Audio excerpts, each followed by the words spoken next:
السلام علیکم۔ علم النحو قسط نمبر 9 اور اس کا چوتھا حصہ۔ اسماء ستہ مکبرہ جو ہیں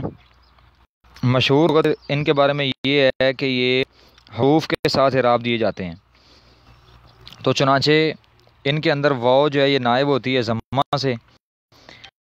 اور الف نائب ہوتا ہے فتح سے، اور یا نائب ہوتی ہے کسرہ سے۔ اور یہی قول کے ساتھ اشارہ کیا ہے کہ ورفع بوائن الی آخر البیت، لیکن صحیح بات اس کے اندر یہ ہے کہ بے شک یہ اعراب دیے جاتے ہیں واو الف یا کے اوپر مقدر حرکات کے ساتھ، پس چنانچہ رفع جو ہے یہ اعراب آتا ہے اس کا رفعی حالت میں ضمہ وہ تقدیری ہوتی ہے واو پر، اور نصبی حالت میں فتح تقدیری ہوتی ہے الف پر، اور جری حالت میں کسرہ تقدیری ہوتی ہے یا پر۔ تو اس مذہب پر جو صحیح ہے آخری، اس کے مطابق پھر کوئی بھی چیز کسی کا نائب نہیں بنتی، جس طرح کے پیچھے گزر چکا ہے کہ یہ حروف جو ہیں یہ دوسرے حرکات سے نائب بنے ہیں۔ ویسے تو اس کے بارے میں 3 اقوال ہیں۔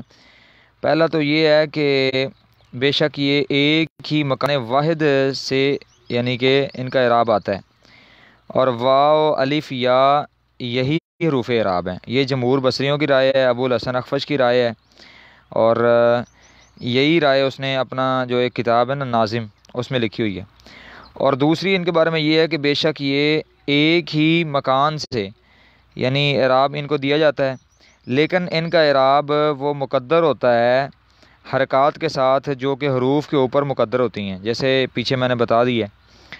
جب آپ یہ کہیں گے نا کہ جا ابو، فاعل مرفوع ہوگا تقدیری ضمہ کے ساتھ جو کہ واو کے اوپر ہے، یہ سیبویہ کا مذہب ہے۔ اس کے علاوہ اس کے اندر تیسرا قول ہے، وہ جمہور کوفیوں کا قول ہے، وہ یہ ہے کہ یہ 2 مکانوں سے معرب ہوتا ہے۔ بے شک جو حرکات ہیں یہ اعراب ہوتی ہیں اس لیے ان اسماء کے لیے واحد حالت میں، یعنی جب یہ الگ ہوں گے اضاف سے، تو پھر آپ یہ کہہ دیں گے کہ ھذا اب لک قد رأیت اخا لک مررت بحمن،